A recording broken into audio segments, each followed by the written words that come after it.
Hello friends, ನಮಸ್ಕಾರ. ಹೇಗಿದ್ದೀರಾ? ನಾನು ಚೆನ್ನಾಗಿದ್ದೀನಿ. ನೀವು ಹೇಗಿದ್ದೀರಾ? ಈ ದಿನ ನಾನು ಹುಳಿ ಉಪ್ಪಿಟ್ಟು ಅಂತ ಮಾಡ್ತಾ ಇದ್ದೀನಿ.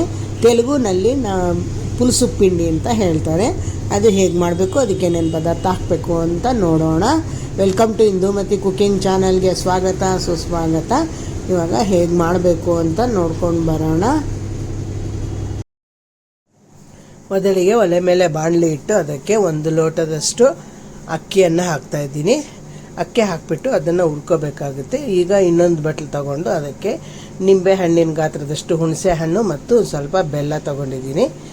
ಈ 1 ಲೋಟ ಅಕ್ಕಿಗೆ 3.5 ಲೋಟದಷ್ಟು ನೀರನ್ನು ತಗೋಬೇಕು. 3.5 ಲೋಟದಷ್ಟು ನೀರನ್ನು ಅಳತೆ ಮಾಡಿ ಇಟ್ಕೊಳ್ಳೋಣ. ನಂತರ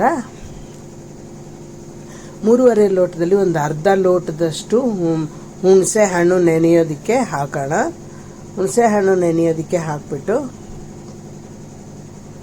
ನಂತರ ಅಕ್ಕಿಯನ್ನು ಹುರ್ಕೊಳ್ಬೇಕಾಗುತ್ತೆ. ಇವಾಗ ಇದನ್ನೆಲ್ಲ ಒಂದು ಪಕ್ಕಕ್ಕೆ ಇಟ್ಬಿಡೋಣ. ಪಕ್ಕಕ್ಕಿಟ್ಬಿಟ್ಟು ಅಕ್ಕಿ ಹುರ್ಕೊಳ್ಳೋಣ.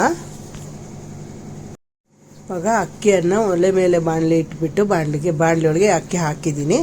ಇವಾಗ ಅಕ್ಕಿಯನ್ನು ಕೆಂಪಿಗೆ ಹುರ್ಕೋಬೇಕಾಗುತ್ತೆ. ಕೆಂಪಗಾಗೋವರೆಗೂ ಹುರ್ಕೊಳ್ಳೋಣ.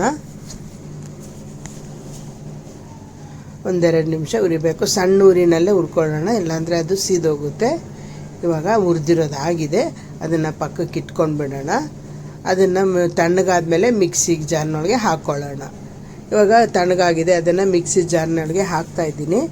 ನಂತರ ಅದನ್ನು ಒಲೆ ಮೇಲೆ ಇವಾಗ ಪುನಃ ಬಾಣಲಿ ಇಟ್ಬಿಟ್ಟು 1-2-3 ಟೀ ಸ್ಪೂನ್ನಷ್ಟು ಎಣ್ಣೆನ ಹಾಕೋಣ. ನಂತರ ಸಾಸಿವೆ ಕಾಳು ಹಾಕೋಣ. ಸಾಸಿವೆ ಕಾಳು ಪಟ್ಪಟ ಅಂತ ಸಿಡಿದಿದ್ದಾದಮೇಲೆ ಅದಕ್ಕೆ 1 ಟೀ ಸ್ಪೂನ್ನಷ್ಟು ಕಡಲೆಬೇಳೆ ಮತ್ತು 1 ಟೀ ಸ್ಪೂನ್ನಷ್ಟು ಉದ್ದಿನಬೇಳೆ ಇಟ್ಕೊಂಡಿದ್ದೀನಿ. ಅದನ್ನು ಹಾಕ್ತಾಯಿದ್ದೀನಿ. ಅದನ್ನು ಹಾಕ್ಬಿಟ್ಟು 1 ಸೆಕೆಂಡ್ ಫ್ರೈ ಮಾಡ್ಕೊಳ್ಳೋಣ. ಅದು ಸ್ವಲ್ಪ ಫ್ರೈ ಆದ ನಂತರ ಹಸಿಮೆಣ್ಸಿನ್ಕಾಯಿ 2 ಹಸಿಮೆಣ್ಸಿನ್ಕಾಯಿ ಮತ್ತು ಕರಿಬೇವಿನ ಸೊಪ್ಪನ್ನು ಹಾಕೋಣ. ಅದು 1-2 ನಿಮಿಷ ಫ್ರೈ ಮಾಡ್ಕೊಳ್ಳೋಣ. ಫ್ರೈ ಮಾಡಿದ್ದಾದಮೇಲೆ ಈರುಳ್ಳಿ ಸಣ್ಣದಾಗಿ ಹೆಚ್ಚಿ ಇಟ್ಕೊಂಡಿರುವಂಥ ಒಂದೇ ಒಂದು ಈರುಳ್ಳಿಯನ್ನು ಹೆಚ್ಚಿಟ್ಕೊಂಡಿದ್ದೀನಿ, ಅದನ್ನು ಹಾಕ್ತಾಯಿದ್ದೀನಿ. ಇವಾಗ ಅದನ್ನು ಹಾಕಿಬಿಟ್ಟು ಅದು ಕೆಂಪಗಾಗೋವರೆಗೂ ಫ್ರೈ ಮಾಡ್ಕೊಳ್ಳೋಣ. ಇವಾಗ ಅದು ಫ್ರೈ ಆಗಿದೆ. ಇವಾಗ ಫ್ರೈ ಆದ ನಂತರ ಇವಾಗ ನಾನು ನೀರನ್ನು ಅಳತೆ ಮಾಡಿ ಇಟ್ಕೊಂಡಿದ್ದೀನಲ್ಲ, ಆ ನೀರನ್ನು ಅದಕ್ಕೆ ನಾನು 3.5 ಲೋಟದಷ್ಟು ನೀರು ತೊಗೊಂಡಿದ್ನಲ್ಲ, ಅರ್ಧ ಲೋಟದಷ್ಟು ಹುಣಸೆ ಹಣ್ಣು ನೆನೆ ಹಾಕೋದಕ್ಕೆ ಹಾಕಿದ್ದೆ. ಈಗ ತಿರ್ಗಾ 3 ಲೋಟ ಮಿಕ್ಕಿರುತ್ತೆ. 1.5 ಲೋಟದಷ್ಟು ಕುದಿಯೋದಕ್ಕೆ ನೀರು ಹಾಕೋಣ. ಬಾಣಲಿಗೆ ಹಾಕಿಬಿಡೋಣ. 1.5 ಲೋಟದಷ್ಟು ನೀರು ಹಾಕಿಬಿಟ್ಟು ಹುಣಸೆ ಹಣ್ಣಿನ ರಸವನ್ನು ಕೂಡ ಹಿಂಡ್ಕೊಂಡು ಅದಕ್ಕೇ ಹಾಕ್ಬಿಡ್ತಾ ಇದ್ದೀನಿ. ಇವಾಗ ಹುಣಸೆ ಹಣ್ಣಿನ ರಸ ಕಿವುಚಿ ಇಟ್ಕೊಂಡಿದ್ದೆ, ಅದನ್ನು ಹಾಕಿದ್ದೀನಿ. ಅದನ್ನು ಹಾಕಿದ್ದಾದಮೇಲೆ ರುಚಿಗೆ ತಕ್ಕಷ್ಟು ಉಪ್ಪನ್ನು ಹಾಕಬೇಕು. ರುಚಿಗೆ ತಕ್ಕಷ್ಟು ಉಪ್ಪನ್ನು ಹಾಕ್ಬಿಟ್ಟು ಅದು ಕುದಿಯೋದಕ್ಕೆ ಬಿಡೋಣ. ಅದು ಚೆನ್ನಾಗಿ ಕುದಿ ಬರಬೇಕು. ಅಷ್ಟರೊಳಗೆ ಈ ನೀರು ಇನ್ನು ಅರ್ಧ ನೀರು ಇಟ್ಕೊಂಡಿದ್ನಲ್ಲ, ಆ ಅರ್ಧ ನೀರಿಗೆ ಮಿಕ್ಸಿಗೆ ಹಾಕ್ಕೊಂಡು ಬಂದಿದ್ದೀನಿ. ಇವಾಗ ಅಕ್ಕಿಯನ್ನು ಹುರಿದು ಇಟ್ಕೊಂಡಿರೋದನ್ನು ಮಿಕ್ಸಿಗೆ ಹಾಕಿ ಇಟ್ಕೊಂಡಿದ್ದೀನಿ. ರವೆ ತರಹ ಹಾಕಿ ಇಟ್ಕೊಂಡಿದ್ದೀನಿ, ಉಪ್ಪಿಟ್ಟಿನ ರವೆ ತರಹ ಹಾಕಿ ಇಟ್ಕೊಂಡಿದ್ದೀನಿ. ಇವಾಗ ಆ ನೀರಿನೊಳಗೆ ಆ ರವೆಯನ್ನು ಹಾಕಿಬಿಟ್ಟು ದೋಸೆ ಹಿಟ್ಟಿನಂತೆ ಕಲಿಸ್ಕೊಳ್ಳೋಣ. ಇವಾಗ ರವೆಯನ್ನು ಅದಕ್ಕೆ ಹಾಕ್ಬಿಡ್ತಾ ಇದ್ದೀನಿ. ಈ ಥರ ಮಿಕ್ಸಿಗೆ ಹಾಕ್ಕೊಂಬಂದಿದ್ದೀನಿ. ಹಸಿ ಇರುತ್ತೆ, ಜಲ್ದಿ ಮಾಡೋ ಕೆಲಸ ಏನೂ ಇಲ್ಲ, ಹಾಗೆ ಹಾಕ್ಕೋಬೋದು. ಇವಾಗ ಅದನ್ನು ನೀರಿನೊಳಗೆ ಹಾಕಿಬಿಟ್ಟು ದೋಸೆ ಹಿಟ್ಟಿನ ತರಹ ಕಲಿಸ್ಕೊಂಡು ಬಿಡೋಣ. ದೋಸೆ ಹಿಟ್ಟಿನ ತರಹ ಕಲಿಸ್ಕೊಂಡ್ಬಿಟ್ಟು ಇವಾಗ ನೀರು ಕುದಿಯೋದಕ್ಕೆ ಬರಬೇಕು.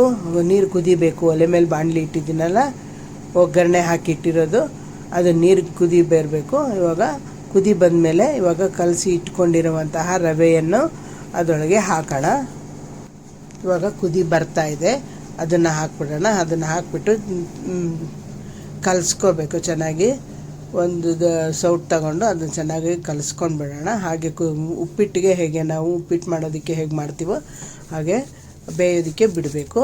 ಒಂದು ತಟ್ಟೆ ಮುಚ್ಚಿಬಿಟ್ಟು ಇಟ್ಬಿಡೋಣ. ಅದು ಚೆನ್ನಾಗಿ ಹಾಗೇ ಬೇಯಬೇಕಾಗುತ್ತೆ. ಸಣ್ಣ ಊರಿನಲ್ಲೇ ಬೇಯಿಸ್ಕೊಳ್ಳೋಣ. ದಪ್ಪ ಇವಾಗ ಹಾಗೆ ಕಲಿಸ್ತಾ ಇರಬೇಕು. ಅದು ಹಾಗೆ ಕಲಿಸ್ತಾ ಇದ್ದರೆ ಅದು ಗಟ್ಟಿ ಆಗೋಗುತ್ತೆ, ಉಪ್ಪಿಟ್ಟಿನ ತರಹ ಆಗುತ್ತೆ. ಉಪ್ಪಿನ ತರಹ ಆದಮೇಲೆ